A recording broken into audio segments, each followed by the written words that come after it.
enduring vision embodied in the Charter to guide us to a better future. The same Charter whose values enabled us to avoid the scourge of a Third World War, as many had feared. Our shared challenge is to rise to this moment. Let me start with COVID-19. A microscopic virus has brought catastrophic consequences to our world. The pandemic has laid bare severe and systemic inequalities, and it has underscored the world's fragilities more generally, not just in the face of another health emergency, but also the climate crisis, lawlessness in cyberspace, and the risks of nuclear proliferation again. People are losing ever more trust in political establishments and institutions. In the face of these fragilities, world leaders need to be humble and to recognize the vital importance of unity and solidarity. None of us can predict what comes next. We are in the middle of the mist. Where we can, the United Nations has cast through the fog and acted. The United Nations family has mobilized to save lives, control transmission of the virus, and ease the economic fallout. You can take a picture from there. We have shipped more than 250 million items of personal protective equipment to more than 130 countries. Ensured education for 155 million children. Provided mental health support for 45 million children, parents, and caregivers. We placed the UN supply chain network at the service of member states and established 8 global air hubs that have reached more than 110 countries, providing 69,000 cubic meters of medical goods in the last 6 weeks alone. We have trained nearly 2 million health and community workers, created safe channels for 3 million children and adults to report sexual exploitation and abuse, and reached more than 2 billion people with information on staying safe and accessing health services. From the beginning, the United Nations has been calling for massive global support for the most vulnerable people and countries, a rescue package amounting to at least 10% of the global economy, and promoting the mechanisms of solidarity to ensure that the developing world can also benefit from it. The United Nations is supporting work to accelerate research and development for a people's vaccine, affordable and accessible to all, a global public good. My appeal for a world ceasefire has been endorsed by nearly 180 countries, more than 20 armed groups, as well as religious leaders and millions of members of civil society. The difficulty is to implement it. My special envoys and I are working together to establish effective ceasefires and doing everything possible to overcome the legacy of long-lasting conflicts with deep mistrust among the parties and spoilers with a vested interest in disruption. We are also fighting the plague of misinformation. Next Tuesday, June the 30th, our new verified initiative will ask people using social media platforms to participate in a special global pause before sharing questionable information. Today, I'm presenting an overview of our comprehensive United Nations response on COVID-19, documented not only our action over the last 3 months, but also offering a roadmap toward recovering better. We cannot go back to the way it was and simply recreate the systems that have aggravated the crisis. We need to build back better, with more sustainable, inclusive, gender-equal societies and economies. There is no good reason, for example, for any country to include coal in their COVID-19 recovery plans. This is the time to invest in energy sources that don't pollute, don't cause emissions, generate decent jobs, and save money. The United Nations is strongly committed to leading the renewal. For 75 years, we have to help stitch the world together in productive cooperative relationships for global problem solving and the common good. Today, we are pursuing the Sustainable Development Goals, providing food assistance for 87 million people in 83 countries, vaccines for half the world's children, helping to save 3 million lives every year. And women and men of the United Nations are assisting 80 million refugees and displaced people and enabling more than 2 million women and girls to overcome complications from pregnancy and childbirth. 40 political missions and peacekeeping operations with 95,000 troops, police and civilian personnel strive to keep the peace and to protect civilians. Our electoral assistance now extends to 60 countries each year, and our help for victims of torture reaches 40,000 people. Some 7,500 monitoring missions every year seek to protect human rights, make violations known, and hold perpetrators accountable. This is the work of the United Nations, day in and day out, around the clock, around the world. Throughout this anniversary year, we have also been listening. For that, we mobilized more than 5,000 partners and convened more than 1,000 listening sessions in 124 countries. More than 230,000 people in 193 member states and observer states engaged in our forward-looking UN 75 survey. The responses paint a clear picture of priorities in the time of COVID-19 and beyond. Number one, universal access to healthcare. Number two, strengthen solidarity between people and nations. Number three, rethink the global economy against inequality. As we mark Charter Day and look ahead, we must reimagine the way nations cooperate. We need a networked multilateralism, bringing together the UN system, regional organizations, international financial institutions, and others. And we need an inclusive multilateralism, drawing on the indispensable contributions of civil society, business, cities, regions, and in particular, with greater weight given to the voices of youth. In the 21st century, governments are no longer the only political and power reality. And we need an effective multilateralism that can function as an instrument of global governance where it is needed. The problem is not that multilateralism is not up to the challenges the world faces. The problem is that today's multilateralism lacks scale, ambition, and teeth. And some of the instruments that do have teeth show little or no appetite to bite, as has recently been the case with the difficulties faced by the Security Council. We need to give multilateralism the capacities to confront our challenges, not only to meet immediate needs, but to enable future generations to meet theirs. In an ever more interdependent world, national interests are not easily separated from the global good.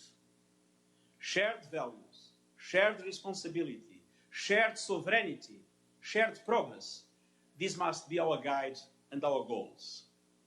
I understand the challenge. It's difficult to have a meaningful transformation of the mechanisms of global governance without the active participation of the world powers. And let me be blunt, their relationships today have never been more dysfunctional. But I firmly believe that an awakening will come when we recognize our shared fragilities, when the factors that today divide instead begin to force people to finally understand that division is a danger to everyone, starting with themselves. Ultimately, that is the way out of the mist, and our Charter still points that way. I draw encouragement from much that the United Nations has helped make possible across the decades, and from the heroism of so much of the COVID-19 response. This is solidarity and unity to build on. I look forward to discussing these matters with world leaders in September, in whatever format necessary. We absolutely must come together to reimagine and reinvent the world we share. Thank you. Thank you very much, Secretary General. As a reminder before we go to questions that there is no interpretation, so please do ask your questions in English. The first question will go, as it always does, to the President of the Correspondents Association, Valeria Robecco from the Italian news agency. Valeria, you have the floor. Thank you. Thank you, Stefan, and thank you, Secretary General, for this press conference. I really hope that somehow in the near future we can have an in-person press conference. So I have two quick questions. The first one is, I know it's still early to say, but given the current situation with COVID-19 around the world, would you expect some kind of in-person meetings during ANGA, or it is more probable to have an all virtual gathering this year? And the second is this year, of course, marks the 75th anniversary of the United Nations. Looking at how fragmented are the picture of some member of the United Nations. I'm thinking, for example, of the permanent member of the Security Council. Do you think there is a chance to have a meaningful, rather than a symbolic result at the UN 75 summit in September? Thank you so much again. And well, thank you very much for your questions. First of all, it will be up to the member states to decide what is the format that will be adopted in the General Assembly. I believe that we will have a meaningful digital dimension, virtual dimension, but I hope that there will be a possibility to have also some aspects of physical presence. And I must say that I'm hopeful that we will have a good resolution of the General Assembly, and I'm hopeful that member states will be able to come together and take profit of this unique moment. 75 years in which I think it's important to recognize that many things have happened, many negative things have happened, but at least the Third World War, so many people have predicted, was avoided. We had what many called the long peace, even with many small conflicts, but conflicts in which the big powers did not get involved against each other. And it is very important that this long peace remains, and it's very important that we now create the conditions to address the smaller but still dramatically deadly conflicts that we are facing in today's world. Thank you. James Bays, Al Jazeera. James Bays, Al Jazeera Secretary General. We are having, and we all understand the reason that you're going to have a ceremony that's taking place tomorrow that's virtual, and it looks like you're going to have a mainly virtual General Assembly. But given the tensions between the US and China, given the threats to multilateralism that you've already talked about, is there not some disappointment from you that you could have had a GA where you had President Xi, President Trump there, President Putin? Is there some disappointment that this has coincided with the 75th anniversary and you're missing an opportunity to reinvigorate multilateralism? It is a disappointment. I would, of course, very much prefer to have them here. I still hope that a summit of the P5 will be possible before the General Assembly, and it will be very important to address some of the contradictions that still, to a large extent, paralyze very important issues in the Security Council. Obviously, diplomacy needs contact, needs presence. We are doing our best through these virtual mechanisms. Look at the intense negotiations in Yemen. We are doing everything we can to bring the parties together, to have an agreement. But obviously, it is much more difficult when we cannot just come together, discuss with each other in presence, and we need to use these virtual mechanisms to contact, which of course it is very important that they exist, but nothing replaces personal contact, nothing replaces personal diplomacy with human contact, and a human contact that can generate empathy, that can generate consensus, that can generate a common feeling to work together, address the dramatic challenges that we face. Thank you. Maria Klenova, TASS, Russian News.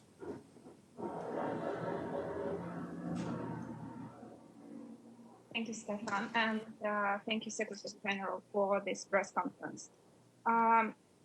So I was going to ask you about the P5 summit, but you already mentioned it.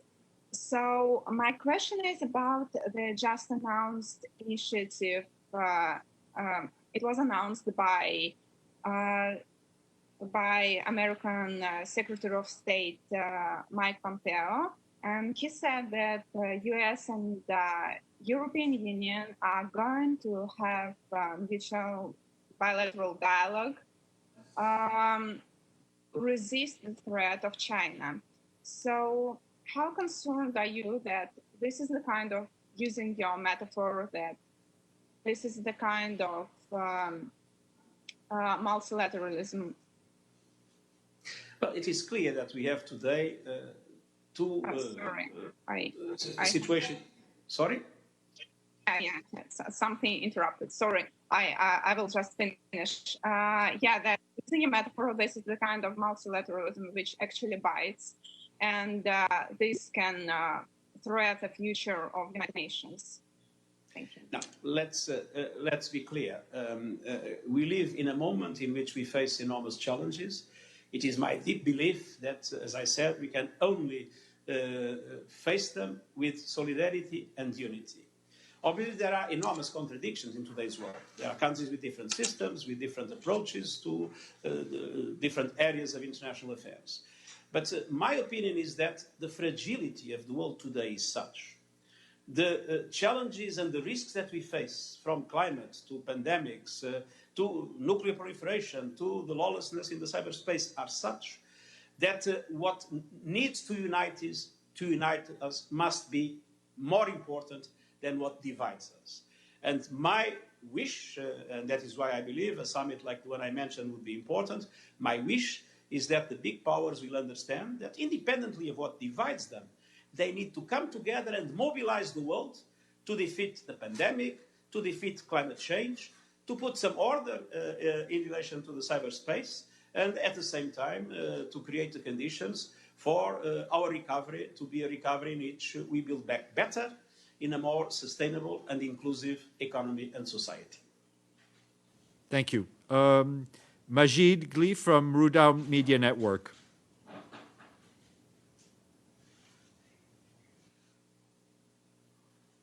Majid, can you hear us? Majid Gli, Rudown Media Network.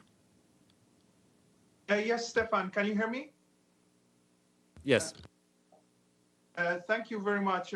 Thank you, Mr. Secretary General. It's good to see you again, at least virtually.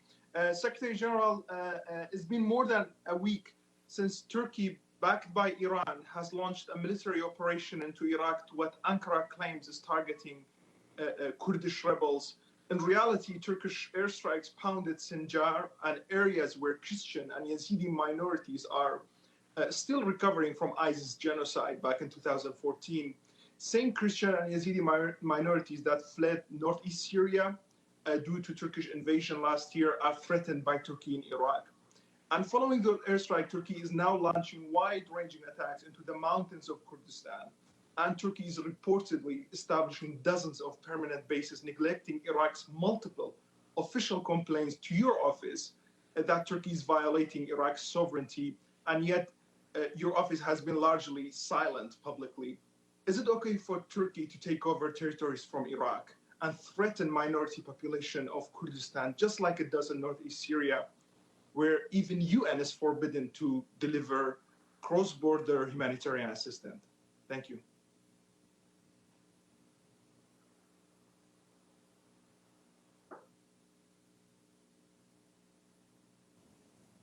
Preserve Iraq's sovereignty. And Iraq is in a very important transition at the present moment. We are working very closely with the Iraqi government in order to make sure that we support all the mechanisms necessary for the Iraqis to come together to overcome their challenges and to be able to establish with their neighbors and with the different powers in the world a relationship in which the interests of Iraq and the sovereignty of Iraq is preserved. Mr. Sato, NHK. I have a follow-up. Can I? Sure, go ahead, a quick one. Yes, Mr. Secretary, what about Turkey's action in northern Iraq and in some parts of Syria? What is your position about that specifically? I think I already responded clearly to what I feel, and I think that I have nothing to add. Mr. Sato, NHK. Yes, Stefan, can you hear me? Yes. Yes. Thank you very much for taking my question. Good to see you again, Mr. Secretary General. So my question is about nuclear disarmament as well. And this year marks 75th anniversary of a nuclear bomb dropping in Japan. So how likely are you going to join the Hiroshima Memorial this August? There is an unclear situation in COVID-19. And how do you expect the upcoming NPT review conference, possibly before the deadline of the new START next year? Thank you. One of the most emotional moments as Secretary General was last year when I was in Nagasaki in the anniversary of the bomb. I was once in the past as a tourist in Hiroshima, and this was also a very emotional moment for me. And it was clearly my intention to go to the ceremonies in Hiroshima this year. The situation is still very unclear about quarantines in the US and quarantines in Japan. And so, very probably, I don't think it's realistic to foresee my presence. I will, in any case, send a very strong message, and I want to fully associate myself to the people of Hiroshima and to the people of Japan in this moment. At the same time, we are working. The non-proliferation review was, as you know, postponed for next year. We are working hard with the parties to make sure that this review is a relevant, positive moment. And I think there are three things that are interconnected. I just had today a meeting with my advisory board on disarmament. We need to make the three things move: disarmament, arms control, and non-proliferation. And we need to combine the three with initiatives that allow us to avoid proliferation and at the same time to regain the momentum that disarmament had last century and was unfortunately lost in the recent past. And review the arms controls mechanism to take into account all the changes that are occurring in the world, the new technologies, and the fact that we are not equipped to deal with some of the most dramatic forms of progress. One of the examples I've been many times quoting, it's my deep conviction that the world should not allow weapons that can kill people without any human intervention.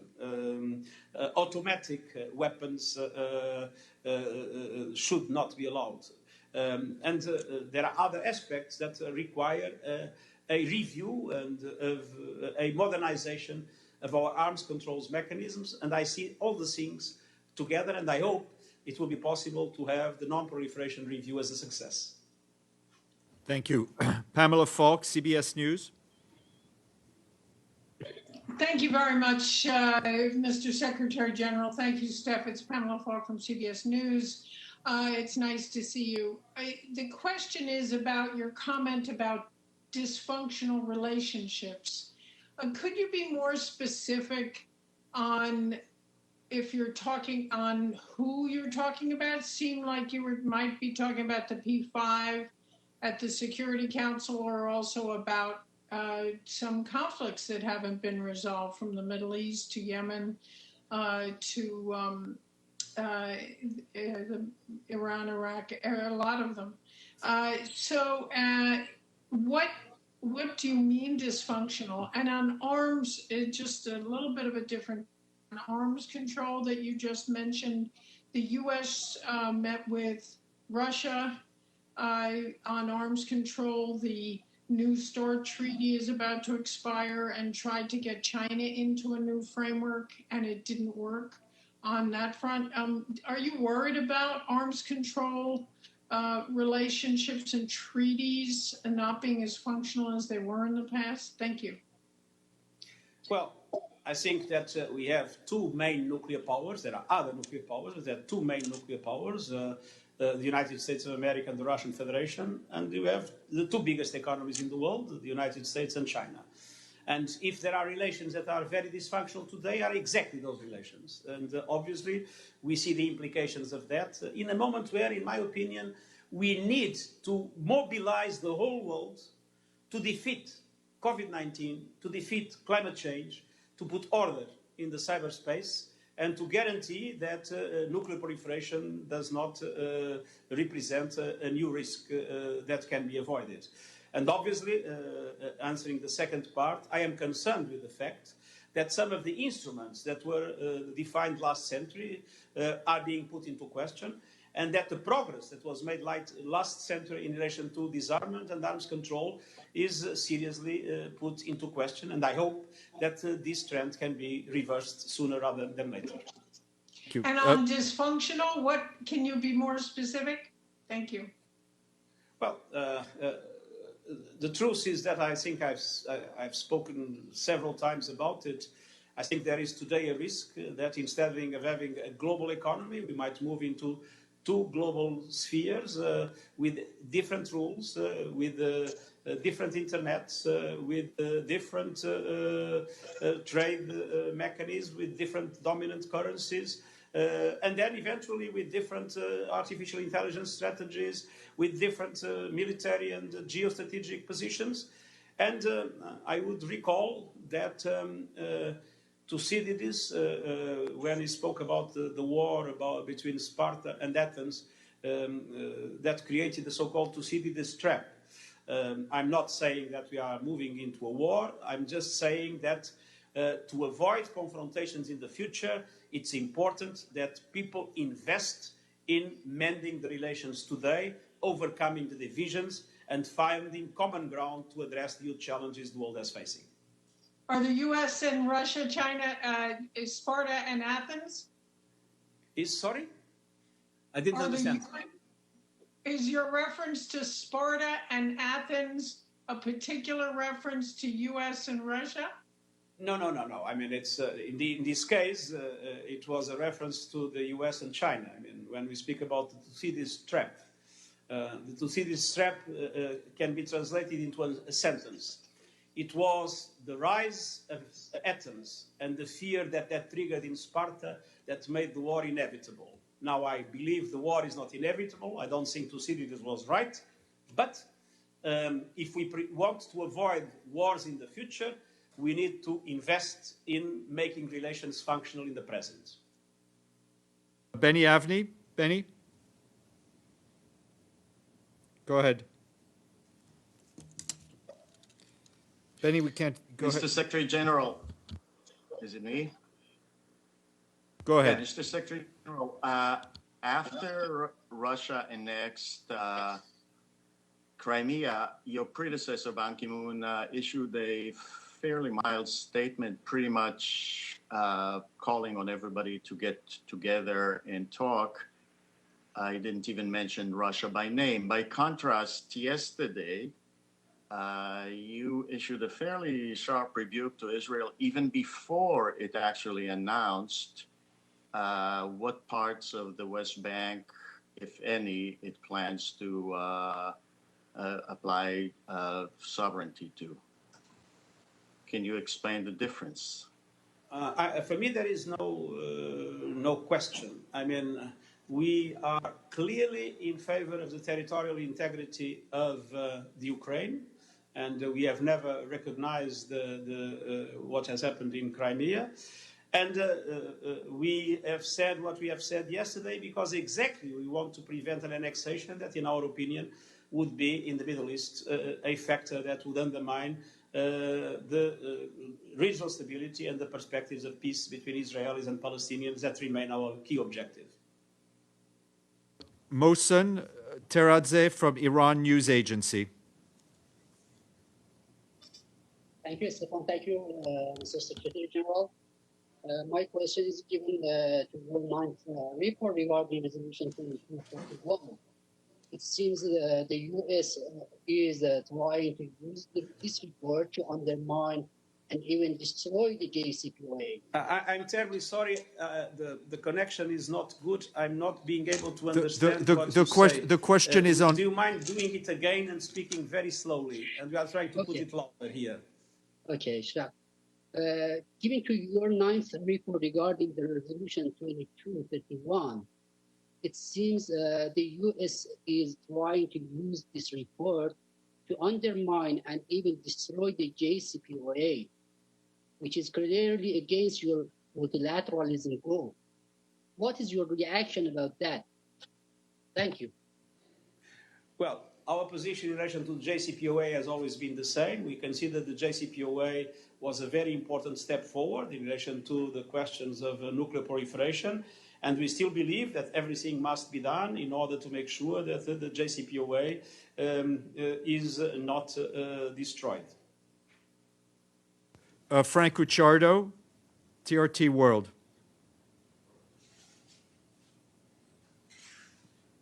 Frank? Okay, we'll try to come back to you. Beytul, Anadolu News. Beytul? Thank you, Steph. Thank you, Mr. Secretary General, for this press conference. Beytul with the Turkish news agency Anadolu. I have a couple of questions. Going back to the 75th anniversary of the UN Charter, if you could tell us what your biggest concern as the UN is marking its 75th anniversary. And my second question is, are you going to seek a second term? Thank you. In relation to the first, I think that there is not one concern. There is a combined concern. It's the fragility of the international community, the fragility of the planet. You see one virus that has put us on our knees, and we have not been able to fight it effectively. It's spreading now everywhere. There was no control, no effective coordination among member states. We are divided in fighting the COVID-19. Climate change, again, a threat to the planet. We have not yet been able to come together effectively on that. Look at the technological evolution, genetic engineering, artificial intelligence, all areas in which we have not yet looked into effective mechanisms of governance that need to be different from the ones of the past. So it is this enormous fragility and the need to strengthen our capacity to, with multilateral institutions that are more powerful and with effective international cooperation, create the conditions for the humanity to overcome these challenges. In relation to the second question, I want to tell you that for the moment, I don't even think about it. My only concern is to make sure that I do well what I have to do well. And it's my experience in political life in the past that if you start thinking about what you are going to do as your next step, you undermine what you need to do now. Thank you. Ben Ivansky, Fox News. Ben? Yes, thank you, Stefan. Thank you, Mr. Secretary General. Are you confident that your whistleblower policy is working? In particular, the case I bring up is of Emma Riley of the Human Rights Office for all her efforts of blowing the whistle on giving the names of Chinese activists to China by the office. She has experienced retribution for those efforts and now looks like she might be fired. Will you allow her to be fired, and does your whistleblower policy need to be updated? Thank you. Well, the whistleblower policy is one of the key instruments we have. In relation to that question, there was an investigation that was recently finished, and we are now moving ahead with the conclusions of the investigation. But one thing is an individual case in which we can have different opinions about this or that. The other thing is a policy in which I am adamant that all those that do their job, their obligation as whistleblowers, are effectively protected. Thank you. Sylviane Zehil, L'Orient Le Jour. Sylviane? Thank you.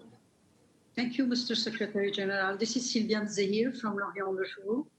My question is on the Syria and Lebanon.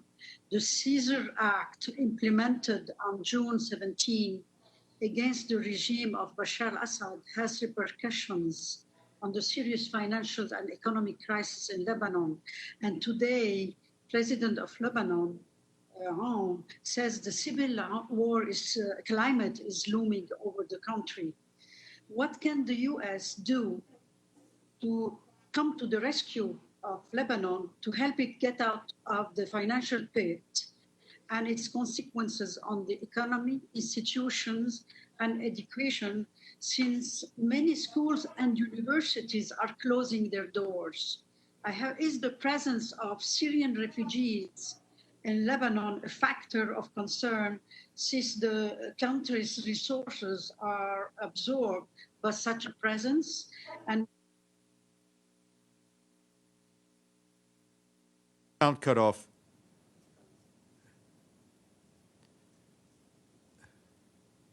What the UN can do. Yes, what the UN can do, UN, yes. Yeah. Well, I mean, the UN is fully mobilized through our two missions in Lebanon and through our country team to fully support the Lebanese government in relation to overcoming the enormous challenges that the country is facing from the economic, the financial point of view, and from the point of view of the impact of the Syrian crisis and of the refugees in the economy and the society of Lebanon. Of course, our economic capacity is limited. What we have been, and we were from the beginning very active in that, was in the mobilization of the international financial institutions and in mobilization of the donor community in order to fully support Lebanon in these circumstances. We do not have direct instruments to go further than what we are doing, but we have been consistently acting to advocate for a strong support to Lebanon in the present circumstances, because we believe that the stability of Lebanon is very important for the region. And I witnessed myself the plight of the Syrian refugees and the dramatic impact in the Lebanese society. So I want to express my full solidarity with the Lebanese people in this regard. Thank you. Michelle Nichols, Reuters. Concerned about the civil war climate in Lebanon? I hope that we will, I hope that there will be, there are grievances, there are forms of miscontent. I hope they can be expressed peacefully, and I hope that the authorities will show the necessary restraint. And I'm hopeful that the Lebanese that have learned with the past, with the civil war of the past, the Lebanese will be able to use that lesson in order to preserve the stability of the country. Michelle Nichols at Reuters. Michelle. Thanks, Stefan, and thank you, Secretary General, for doing this briefing. Yesterday, you said that it was time for the quartet to take the lead on the Middle East peace process. Is that your way of saying President Trump's peace plan is dead? And on North Korea, given it's 2 years since President Trump met with Kim Jong-un, is it time for the UN to again take the lead on trying to sort out North Korea as well? Thank you. Well, in relation to the quartet, we have been working hard, and myself, but especially Nikolai Mladenov, to create the conditions to have a meeting of the quartet without preconditions, and allowing for the quartet to meet both with Palestinians and Israelis. Until now, we have not been able to create the conditions for that to be possible, but we do not give up, and we'll do everything possible to allow for that to happen. We believe dialogue is the only way out of the present situation. Now, we are, to a certain extent, in June, commemorating the second anniversary of that encounter that you mentioned. And of course, we consider that that was a very positive step. And we will be very supportive of every initiative related both to the improvement of the relationship between the PRK and the United States, aiming at the full denuclearization of the Korean Peninsula, as we are supportive of the contacts and the dialogue between the two Koreas in the present moment. And this month of June is also the 20th anniversary of the first ever meeting of leaders of the two Koreas. Thank you. Abdelhamid Sayam. Abdelhamid.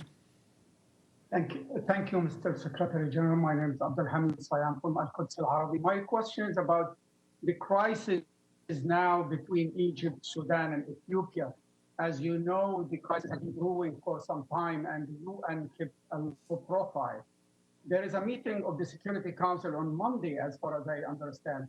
Have you tried to reach out to the parties to see what can the UN do? Are you in contact with any of the groups involved in this brewing conflict? Thank you. Yes, this week, both Ms. Di Carlo and Ms. Inger Anderson have been in contact both with the three countries and with the observers. We believe the Khartoum process is not exhausted. I'm waiting for a phone call that I will have today with the Prime Minister of Sudan. As I said, we believe that the Khartoum process is still moving forward. We fully support it. And we have offered, and I will offer again today, our good offices to the Prime Minister of Sudan for anything we can do to support this Khartoum process. We believe that the only way out in a situation like this is through dialogue among the parties, and we will be at the disposal of the parties. We are not here to seek any protagonism. Sometimes there are too many actors trying to solve a problem. What we believe is that the three countries themselves and the Khartoum process, with all those that the three countries will want to involve, and we are, as I said, ready to do whatever we are asked for, and at total disposal of the parties. I will reaffirm it today, as I said again, to the Prime Minister Hamdok in his particular role. Whatever we will be able to do, we are entirely at the disposal. We believe dialogue is the only way out. Thank you. Frank Ricciardo. Frank?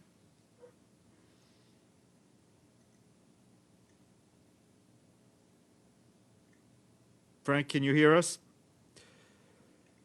Okay, let's try Rick Gladstone, New York Times. Rick? Hi, thanks, Stefan. Thanks, Mr. Secretary General.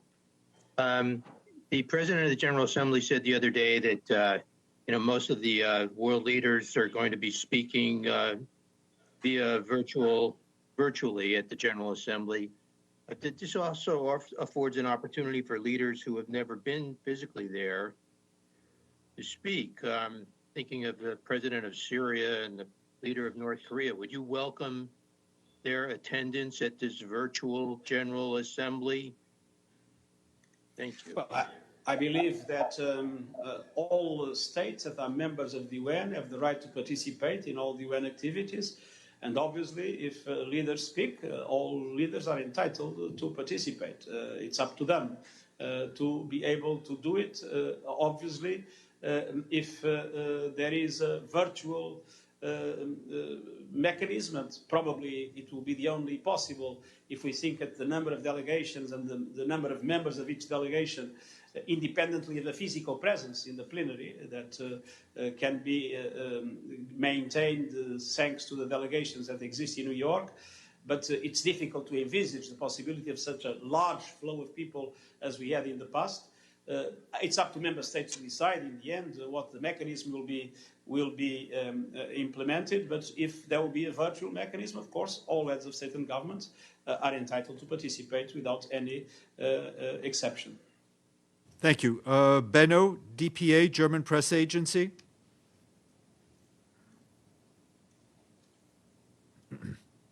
Benno? Can you hear me? Yes, go ahead. Okay. Thank you so much, Stefan. Thank you, Secretary General. It's Benno Schwinghammer from the German Press Agency, DPA. My question concerns U.S. troop withdrawal in Germany. U.S. President Donald Trump yesterday announced that he wants to withdraw troops from Germany and at least partly station them in Poland. This seems to be a big concern on the one side for NATO partners and on the other side also for Russia. Do you fear that this decision could have a negative impact on power dynamics in Europe? Well, this is a matter in which I have not enough information to have a clear opinion.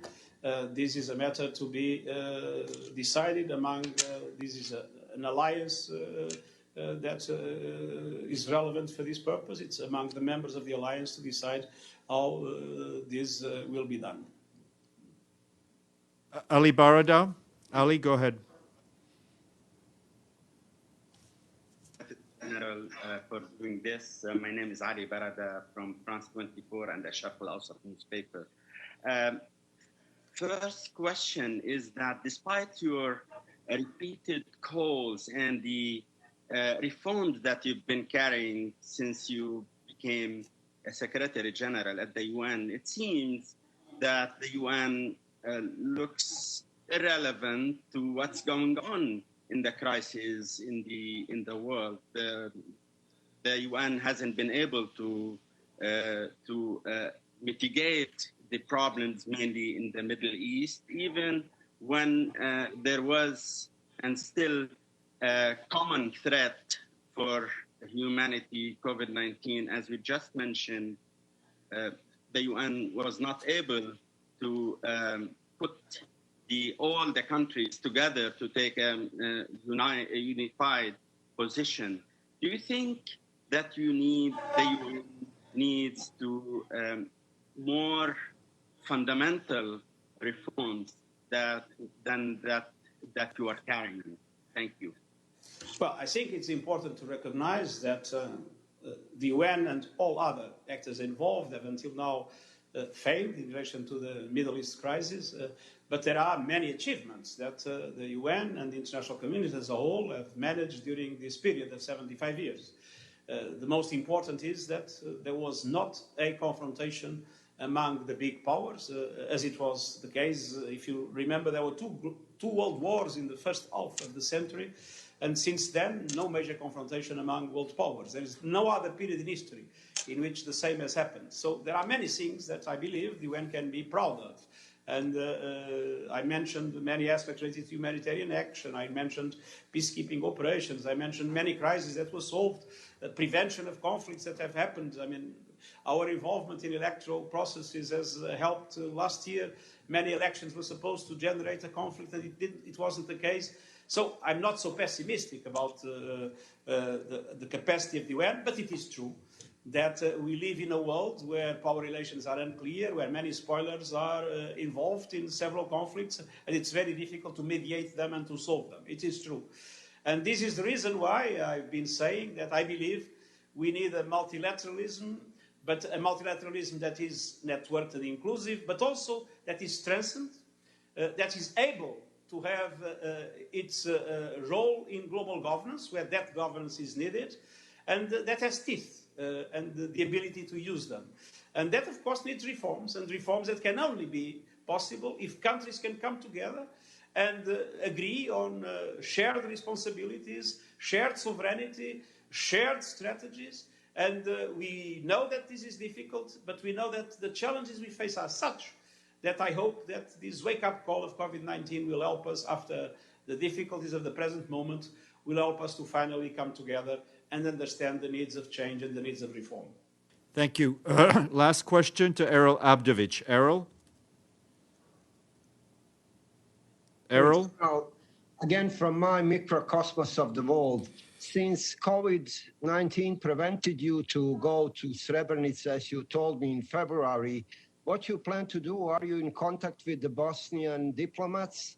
What kind of event or statement do you plan? And also on Kosovo, it seems to be that this Saturday there is not going to be Washington meeting between Kosovo and Serbia, as it was announced by the Trump administration.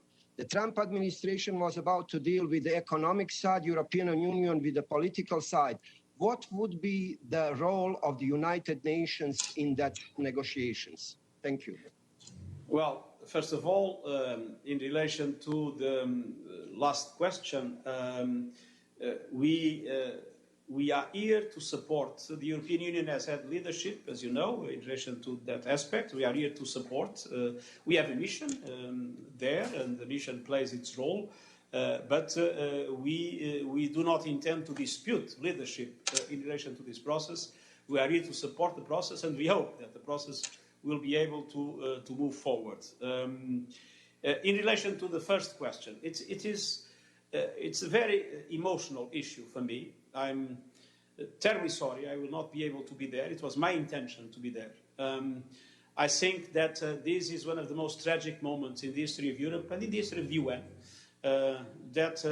What has happened is horrifying, and we need to learn with the lessons of Srebrenica to avoid any kind of genocide in the future.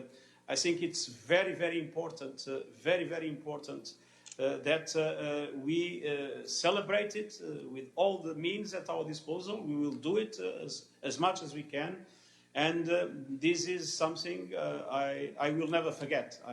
At the time, I was in my country, citizen of my country, seeing things happening, and horrified by it. That horror is still maintained. We need to do everything to make these things not to be forgotten, and especially to these things never to be repeated. Great. Thank you very much to all of you. Thank you, Secretary General. And we hope to see you all very soon in person. Thank you again for tuning in, and thank you, Secretary General. Thank you very much. All the best. Thank you. Thank you. Thank you so much. Bye. I'm enjoying my quarantine.